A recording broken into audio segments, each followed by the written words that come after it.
하나님의 은혜가 여러분들 가운데 함께 하시기를 주님의 이름으로 축복합니다. 좀 멀리 앉아 계시지만 손을 흔들어 평안하신지요? 안부를 좀 물어주시기 바랍니다. 사랑합니다. 예.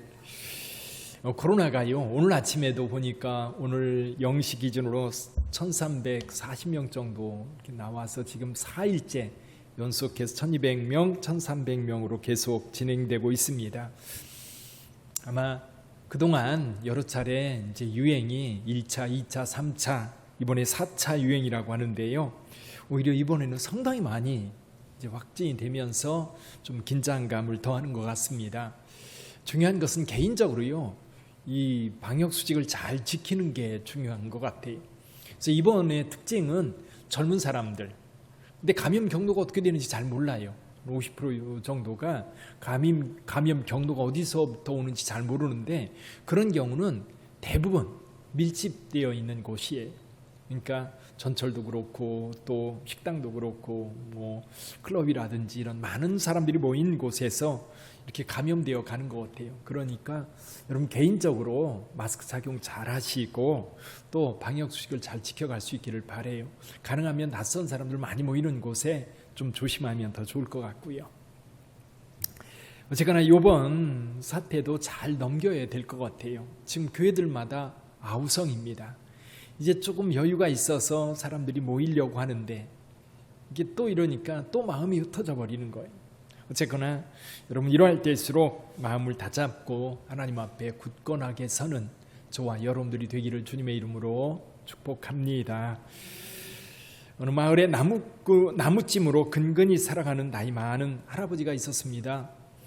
요즘에는 나무꾼 그러면 그게 무슨 얘기인지 잘 몰라서 동화책이나 나오는 그런 얘기 같아요. 근데 저희 어렸을 때만 해도 나무 해서 그걸 팔아서 사는 분들도 계셨습니다.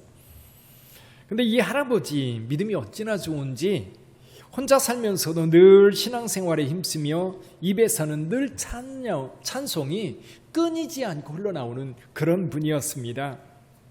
산에 가서 나물래 가지고 내려올 때마다 언제나 교회 앞마당에 이 지게를 받쳐놓고 교회 들어가서 기도를 합니다. 근데 기도를 하는데요, 그냥 조금 하고 나오는 게 아니라 1시간, 때로는 2시간 늘 그렇게 오래도록 기도하다 나오시는 거예요. 나올 때는 정말 즐거웠고 기쁜 얼굴로 나옵니다. 어느 날 이 모습을 지켜보던 목사님이 하루는 그 할아버지한테 물었어요. 할아버지는 무슨 소원이 그렇게 많아서 늘 기도하십니까? 할아버지는 이렇게 대답했지요. 아닙니다. 저는 특별히 무엇을 달라고 기도하는 게 아닙니다. 그리고 그다지 필요한 것도 없고요. 저는 다만 이 성전에 나와서 하나님의 얼굴을 바라볼 뿐입니다. 그러면 하나님께서도 저를 내려다보십니다. 이렇게 하나님과 마주보는 것만으로 저는 유일한 행복을 삼습니다. 이제 시간이 얼마 남지 않았으니까요. 무엇이 이 할아버지로 하여금 늘 찬송하며 기쁨으로 하나님의 얼굴을 바라보게 했을까요? 아마도 하나님께서 베풀어 주신 그 은혜 때문 아닐까요? 자기 자녀 삼아 주심, 천국에 대한 약속 뿐만 아니라 자기 삶을 늘 기쁨 가운데 인도해 주시는 그 하나님의 은혜가 그 가슴 깊숙한 곳에서 감사로 흘러나오니까 늘 하나님 앞에 가까이 하고 싶은 거예요. 하나님 앞에 나가서 그냥 하나님 바라보고 앉아있고 싶은 겁니다. 물론 모든 신앙인들이 이 할아버지처럼 사는 건 아니겠지요. 그러나 또 어떤 사람들은 이분보다도 더 기쁨으로 하루하루를 사는 그런 분들도 계십니다. 좀 됐는데요, TV 방송사에서 젊은 두 청년에 대한 기사를 이렇게 같은 시간대에 이렇게 연결해서 방송을 한 적이 있습니다. 하나는 진주에서 있었던 일인데요, 이 수차례에 걸쳐서 핸드폰 가게에 핸드폰이 없어지는 거예요. 그래서 경찰이 탐문사에 나섰습니다. 그리고 범인을 붙잡았어요. 붙잡았는데 성시성을 가진 30대 초반의 청년이었습니다. 그 뉴스의 내용인즉 이 청년이 영화에 이제 애인하고 장기 투숙을 하면서 돈이 떨어지니까 이 절도를 하기 시작했던 겁니다. 근데 이 경찰이요, 조사를 하다가 깜짝 놀랐어요. 내용인즉슨 3년 전에 이 친구가 로또에 당첨됐던 겁니다. 그때 당시 15억 원 정도. 뭐 여러분들의 마음속에 그 돈 내놔주지 뭐 그런 마음을 갖고 있는 분들 혹시 계실지 모르겠는데요. 어쨌거나 15억 원이라고 하는 돈이 적은 돈입니까? 근데 그 적은 돈이 아닌데도 결혼도 하지 않은 이 친구가 이 거금을 다 탕진한 거예요. 통장 하나 만들지 않고 주택 하나 장만하지 않고 대책도 없이 그렇게 다 탕진하고 돈이 떨어지니까 이제 핸드폰을 훔쳐서 그걸 가지고 이제 살았던 겁니다. 근데 곧이어 또 다른 뉴스가 나왔는데요. 이동우 씨라고 하는 사람의 이야기입니다. 이동우는 90년대 그 틴틴파이브라고 하는 멤버로 잘 나가던 가수였는데요. 2000년도에 교통사고가 난 거예요. 교통사고 나가지고 이제 있는데 이 시력에 문제가 생긴 겁니다. 그래서 시력에 이 망막색소 변성증이라고 하는 것이 생겨서 점점 시력을 잃어가게 됐고, 그리고 마침내 시력을 다 잃고 말았어요. 이 시력을 잃은 이동우 씨가 가수에서 뮤지컬 가수로 직업을 바꿨습니다. 이것이 뉴스의 내용이었어요. 근데 이동우 씨는 안구를 기증해 주겠다고 하는 사람의 그 제안도 있었는데 그걸 거절하고 뮤지컬 가수로 열심히 성실하게 훈련하면서 노력하고 있었던 겁니다. 기자가 인터뷰를 요청하자 선글라스 낀 그 이동우 씨가 밝은 미소를 띤 채 이렇게 대답했습니다. 어렵긴 하지만 그래도 해봐야지요. 인생에 쉬운 일이 어디 있나요? 열심히 해야지요. 그러면서 자신이 열심히 사는 이유와 동기, 어렵지만 하나님께서 목숨을 건져줬다는 거예요. 감사하게 살아야 되겠다는 거예요. 자기가 죽을 고비에서 살아난 그것만으로도 이 사람은 너무나도 감사했던 거예요. 그러다 보니까 이 자기가 재능이 있는 그 재능을 가지고 이제 뮤지컬 가수로 다시 이제 출발을 하려고 했던 거지요. 이 두 사람, 무엇이 이 두 사람을 갈라놓는 결정적인 동기가 되었을까요? 아마 이동우 씨에게는 자기 생명이 죽음 가운데서 건진받았다라고 하는 그것에 대한 감사. 그런데 또 한 사람은 전혀 다른 상황. 이동우 씨 같은 경우는 절망의 늪에 빠질 뻔한 위기인데도 감사와 긍정과 고마워하는 마음, 이런 것들이 새로운 인생을 만들어갈 수 있었던 겁니다. 그런데 또 한 청년은 이 젊은 날에 큰 기회가 다가왔음에도 불구하고 그 기회를 살리지 못하고 오히려 절망의 나락으로 떨어지고 말았던 거지요. 아마 교도소에서 얼마나 살았는지 모르겠지만 후회를 많이 하겠지요. 오히려 준비 안 된 자에게 돈벼락은요, 멸망으로 가는 지름길이 되는 거예요. 돈벼락도 벼락이에요. 벼락 맞으면 죽어요. 벼락 맞을 생각하지 말고요, 성실하게 살 생각을 해야 됩니다. 자, 오늘 본문의 말씀은요, 사실 우리에게 사도 바울은 가장 근본적인 축복, 근본적인 은혜에 대해서 이야기를 하고 있습니다. 오늘 본문의 말씀을 가만히 보면요, 자주 등장하는 단어가 하나 있어요. 그게 뭐냐면 찬송이에요. 찬송. 3절에 보면 찬송하리로다. 6절에도 보면 그의 은혜의 영광을 찬송하게 하려 함이라. 또 12절에도 보면 그의 영광의 찬송이 되게 하려 함이라. 14절에도 보면 그의 영광을 찬송하게 하려 하심이라. 결국 찬송하리로다 그러면서 우리로 하여금 찬송하게 하려 한다. 그런데 이 찬송하게 하려 함, 이 이면에는 뭐냐면 하나님의 은혜가 있는 거예요. 하나님의 축복이 있는 거예요. 근데 하나님의 축복이 오늘 본문의 말씀에서 성부, 성자, 성령, 삼위일체 하나님께서 우리에게 주신 그 은혜를 받은 자들, 그 은혜 가운데 있는 자들은 우리의 입을 열어 하나님을 찬송해야 된다는 거지요. 찬송하리로다, 찬송하리로다. 찬송하게 하려 함이라. 우리가 찬양해야 할 하나님께로부터 받은 은혜가 뭐예요? 우리가 찬송해야 될 하나님의 은혜. 그것을 오늘 세 가지로 이렇게 말씀해 주고 있는데, 첫 번째는 성부 하나님의 선택입니다. 성부 하나님의 선택. 한번 볼까요? 4절 한번 보죠. 4절과 5절을 한번 읽어봅니다. 4절과 5절. 곧 창세전에 그리스도 안에서 우리를 택하사 우리로 사랑 안에서 그 앞에 거룩하고 흠이 없게 하시려고 그 기쁘신 뜻대로 우리를 예정하사 예수 그리스도로 말미암아 자기의 아들들이 되게 하셨으니. 자, 여기 보면 우리를 택하사라는 말이 있고요. 언제 택했어요? 창세전에 그리스도 안에서 우리를 택하셨고, 5절에도 보면 우리를 예정하사 하나님의 아들이 되게 했다. 근데 이렇게 택함에는요 목적이 있어요. 왜 택했습니까? 복 주시려고. 3절에 보면 끝에 이렇게 되어 있습니다. 아버지께서 그리스도 안에서 하늘에 속한 모든 신령한 복을 우리에게 주시되, 모든 신령한 복을 우리에게 주시려고 우리를 택했다는 거예요. 아멘. 그렇게 택함 받은 줄 믿습니다.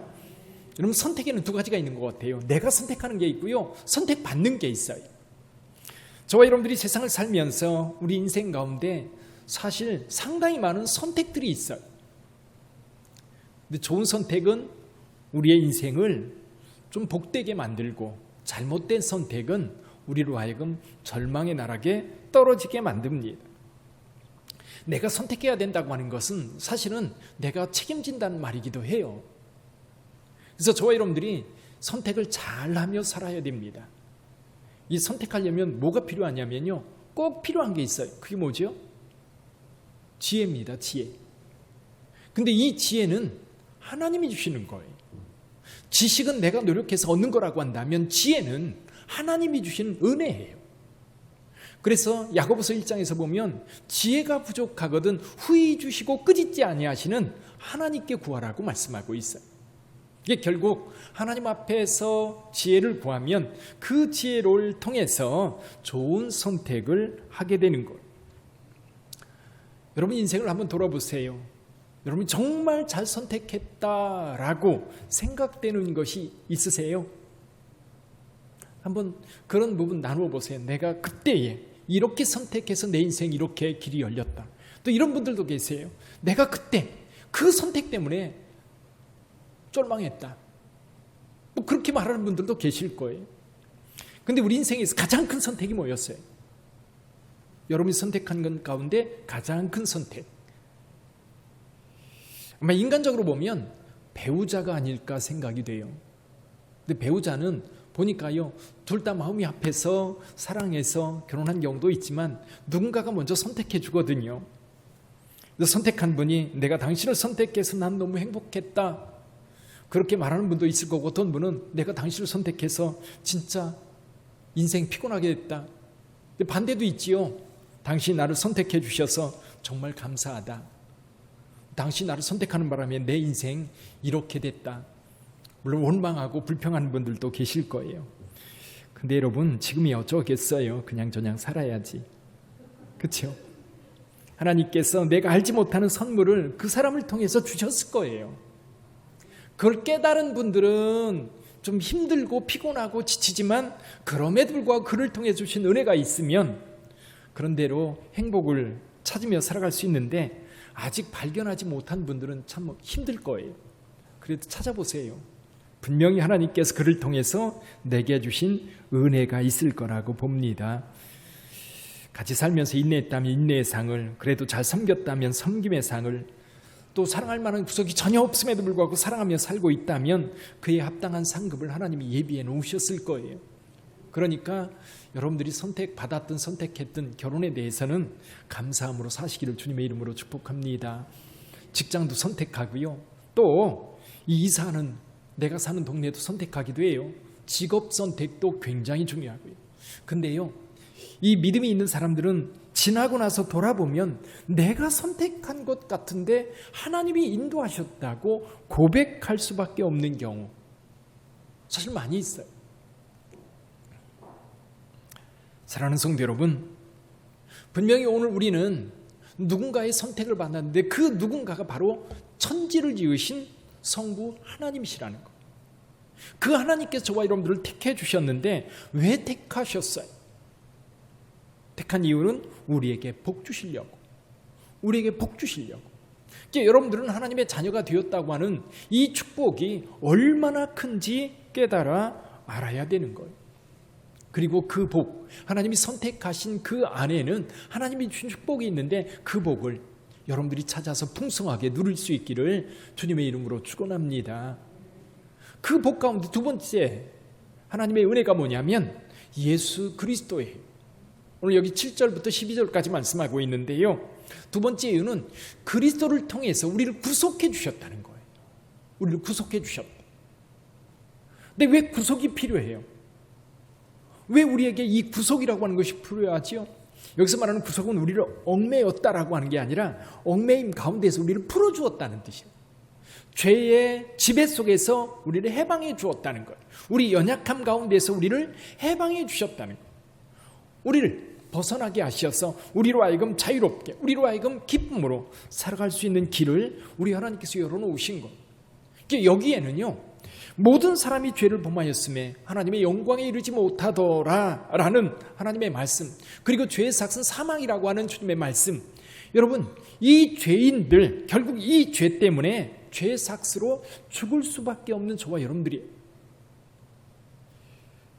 자, 그런데 우리 하나님께서 공의로 행하신다면 우리 모든 죄인은 죽음을 삭스로 받아야 돼. 하나님께서는 우리를 택하시고 우리를 구원하시기 위하여 하나님의 아들 독생자 예수 그리스도를 우리에게 보내주셨고 그의 흘리신 보혈로 인하여 우리의 죄를 씻어주신 것, 하나님 앞에 거룩하게 서도록 하나님께서 길을 만들어주신 것, 그게 은혜입니다. 값없이 주신 은혜. 그 은혜를 깨달아 알 때에 하나님을 찬송할 수 있는 거죠. 유대교와 기독교의 차이가 뭘까요? 유대교는 우리가 말하는 성부 하나님만이 하나님이라고 생각하고요. 또 기독교는요, 그의 유일하신 아들 예수 그리스도가 하나님의 아들 되시고 우리를 위하여 구속의 보혈의 피를 흘려주셨다고 확신하는 종교가 바로 기독교입니다. 예수 그리스도, 그분을 통해서 여러분들에게 주어진 그 은혜를 결코 잊으시면 안 됩니다. 그 은혜 가운데 사는 저와 여러분들이 되기를 주님의 이름으로 축원합니다. 세 번째로요, 하나님이 주신 은혜가 또 있어요. 성령님을 통해서 주신 은혜.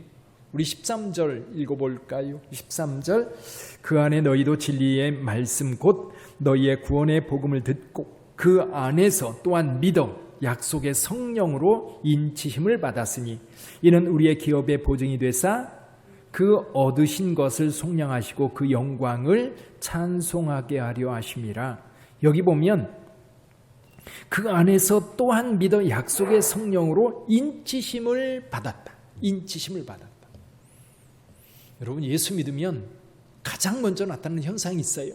뭐냐면 성령님이 우리 안에 계시다는 것. 사도 바울 우리 베드로가 이제 오순절날 모인 사람들에게 설교를 하고 그들에게 말합니다. 예수를 믿어 죄 사함을 얻으라. 그리하면 무엇을 받으리라? 성령을 선물로 받으리라.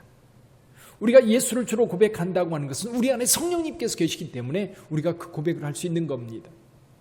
우리가 예수를 주로 고백하는 순간 성령님께서 우리 안에 들어오셔서 내주하셔요.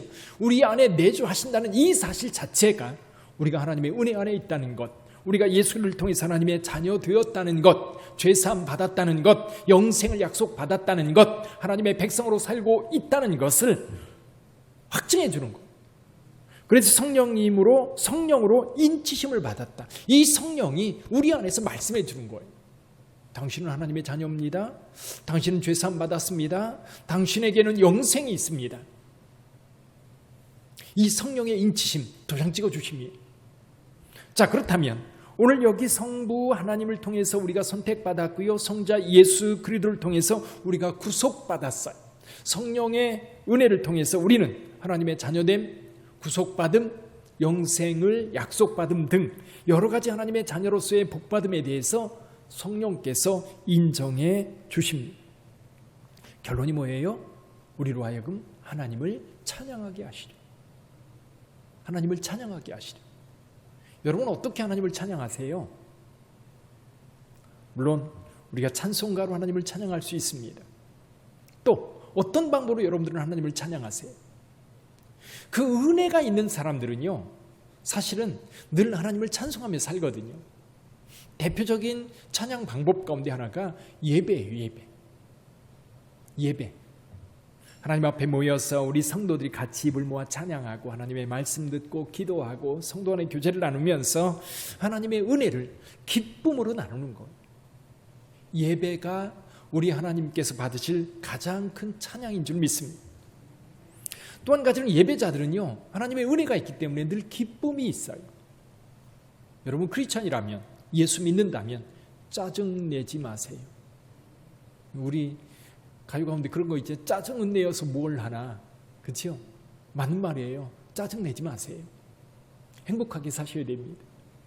또 한 가지는 감사하며 사는 거예요. 감사. 누가복음에 보면요, 예수님께서 갈릴리와 사마리아 사이를 지나시다가 한 마을에 들어가십니다. 그런데 멀리서 예수님 일행에 가까이 오지도 못하면서 소리를 지릅니다. 예수 선생이여, 우리를 불쌍히 여기소서. 그들은 나병 환자였어요. 예수님께서 그들이 원하는 게 뭔지 아셨어요.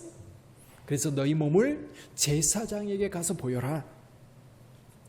그 사람들이 제사장에게 가는 동안 다 나은 것을 알았어요.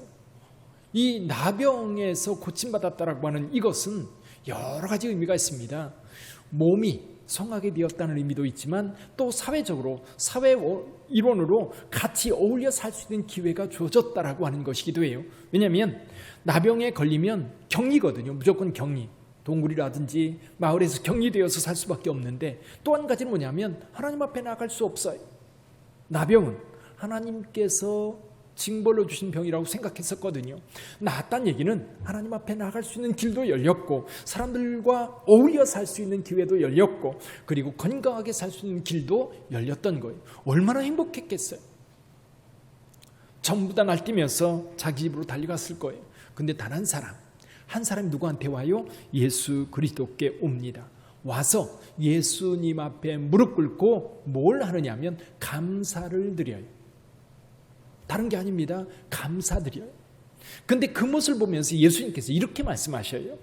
10사람이 다 깨끗함을 받지 아니하였느냐? 그 9은 어디 있느냐? 이 이방인 외에는 하나님께 영광을 돌리러 돌아온 자가 없느냐? 감사가 영광이라는 거예요. 감사가 하나님께 영광을 돌리는 거라는 거예요. 무슨 얘기예요? 여러분 살면서 감사하며 사시기를 주님의 이름으로 축원합니다. 오늘 본문의 말씀, 하나님이 주신 은혜예요. 은혜에 대한 반응은 당연히 찬송입니다. 근데 이 찬송 중에 굉장히 중요한 것이 뭐냐면 감사라는 거예요. 감사. 하나님 감사합니다. 하나님 감사합니다. 날 택해 주셔서 감사합니다.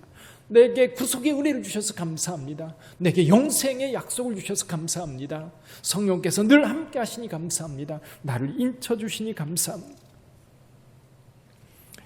네, 오늘 본문의 말씀을 묵상하면서 또 한 가지 이런 생각을 했어요. 오늘 2021년을 우리가 쭉 살아오면서 반년을 보냈어요. 돌이켜보면 이 코로나 때문에 좀 굉장히 옴짝달싹 못하고 살아온 그런 느낌? 우리가 초등학교 다닐 때 우리 시절에는 70년대잖아요. 70년대, 60년대, 70년대 6.25 전쟁에 그 부모님들이 다 참전하고 고통을 당하던 그런 때였어요. 특히 초등학교 다닐 때 방공교육, 아마 저희 또래 되신 분들은 얼마나 철저하게 받았는지 아마 생각날 겁니다. 그 중에 한 가지가 뭐예요? 공산주의에는 자유가 없다는 거였어요. 어디 자유롭게 여행도 못 가고 당에서 지정하는 곳에 살아야 되고, 직업의 자유도 없고 또 이사의 자유도 없고, 그렇게 살아야 된다. 강제로 이주시키면 또 따라가야 되고. 그러다가 이제 가끔 꿈꾸잖아요. 북한에서 사는 꿈을 꾸면 꼼짝달싹 못하는 자유가 억압된 그런 상황 속에 살게 되는 것에 대해서 몸서리치기 싫었던 그런 기억들이 있어요. 근데 요즘 코로나가 오히려 우리를 그렇게 만드는 것 같은 느낌이에요. 그렇다고 해서 우리를 뭔가 억압하는 건 아닌데도 왠지 자유가 꽉 눌려 있는 그런 느낌. 그래서 조금 뭐라 그럴까요? 이번에 좀 그 방역을 거리 단계를 완화한다라고 하는 그런 소식이 들려지면서 이 폭발적으로 번지게 되었는데, 그만큼 우리 마음이 자유에 대한 갈망들이 이렇게 퍼져나갔던 거지. 근데 1년을 돌이키면서, 저는 반년을 돌이키면서 그런 생각이 들어요. 내가 하나님 앞에 감사할 게 뭘까? 감사할 게 뭘까? 근데 이제 이 생각을 하면서 오늘 본문의 말씀을 선택하고 이 말씀을 가지고 은혜를 나누게 되겠다라고 늘 기도하면서 이런 생각이 들더라고요. 마음이 평안하고 여유가 있을 때는요, 작은 것들을 보면서 감사할 수 있어요. 어떤 거냐면 이런 거예요. 비가 촉촉하게 내려요. 그것이 또 너무 감사해요. 이슬비가 내리는 모습을 이렇게 지켜보면서 저것도 참 감사하다. 저는 비 올 때마다 느끼는 게 뭐냐면 이 나무들이 너무 좋겠다라는 생각이 들어요. 나무들이 시원하게 또 수분이 공급되고 촉촉해지는 그런 느낌. 꽃을 보면서도 감사하고 떠가는 구름을 보면서도 감사하고, 요즘에 잠자리가 날아다니더라고요. 잠자리를 보면서도 하나님 앞에 감사할 수 있는데, 진짜 어려운 분들은요 그렇게 감사할 수 없어요. 진짜 힘든 분들은요 소소한 감사를 찾을 수가 없어요. 너무 힘들 때는요 안 보여요. 꽃도 안 보이고요, 떠가는 구름도 안 보여요. 마음이 무겁고 힘들기 때문에 그 소소한 감사를 찾을 수가 없는 거예요. 그 마음이 내 마음속에 막 와닿는데, 그러면 그럴 때는 어떻게 감사해야 될까? 어디서 감사를 찾아야 될까? 그때 감사할 것이 뭐냐면 근원적인 감사예요. 아까 이동우 씨가 얘기할 때 정말 그 소소한 감사가 아니라 내가 살아있다라고 하는 그것에 감사할 수 있는 거예요. 가장 근원적인, 내가 생명이 유지되고 있고 여전히 심장이 뛰고 있다고 하는 것, 그리고 내가 예수 그리스도를 믿어 하나님의 자녀라고 하는, 그리고 하나님의 택함을 받았다라고 하는 이 근원적인 것이 우리의 삶 속에서 움직여질 때, 그리고 일부러 내가 그것을 찾아가지고 그것을 통해서 감사하려고 할 때, 이것이 감사로 나타나는 거예요. 정말로 힘들고 지쳐있는 분들은 소소한 감사를 찾을 수가 없어요. 그럴 때 우리는 일부러 감사거리를 찾아야 되는 거예요. 내가 하나님의 자녀됨, 내가 하나님의 선택을 받음, 오늘도 여전히 성령께서 나와 동행하고 있음, 내가 이렇게 힘들어도 하나님은 나와 함께 하시고 나를 보호하시고 나를 지키신다라고 하는 이런 확신이 나로 하여금 다시 절망 속에서도 하나님을 찬송할 수 있게 하더라. 오늘 본문의 말씀은 그 근원적인 감사예요. 그 근원적인 찬송이에요. 여기서부터 찬송이 시작되는 거고, 여기서부터 하나님의 은혜가 시작되는 거예요. 내가 선택받았고 내가 구속받았고 성령님께서 늘 나와 함께 하신다고 하는 이 사실이 나로 하여금 세상 세파에 흔들리고 지쳐있고 또 여러 가지 역경과 아픔 가운데 있음에도 감사할 수 있는 이유, 여기에서 찾을 수 있더라. 사랑하는 성도 여러분, 제 마음은 여러분들이 소소한 감사, 소소한 기쁨, 늘 일상 속에서 자녀의 얼굴을 보면서 내가 하는 일을 통해서 감사할 수 있기를 주님의 이름으로 축원합니다. 그러나 간혹 힘들고 어렵고 지쳐서 더 이상 감사거리가 없다고 느껴질 그때는 여러분들이 의지적으로 찾아야 돼요. 의지적으로 하나님의 선택, 하나님의 구속, 성령의 역사, 그 가운데에서 나에게 함께 하시는 하나님의 은혜에 대하여 감사하고 찬양할 수 있는 저와 여러분들이 되기를 주님의 이름으로 축원합니다. 기도하겠습니다.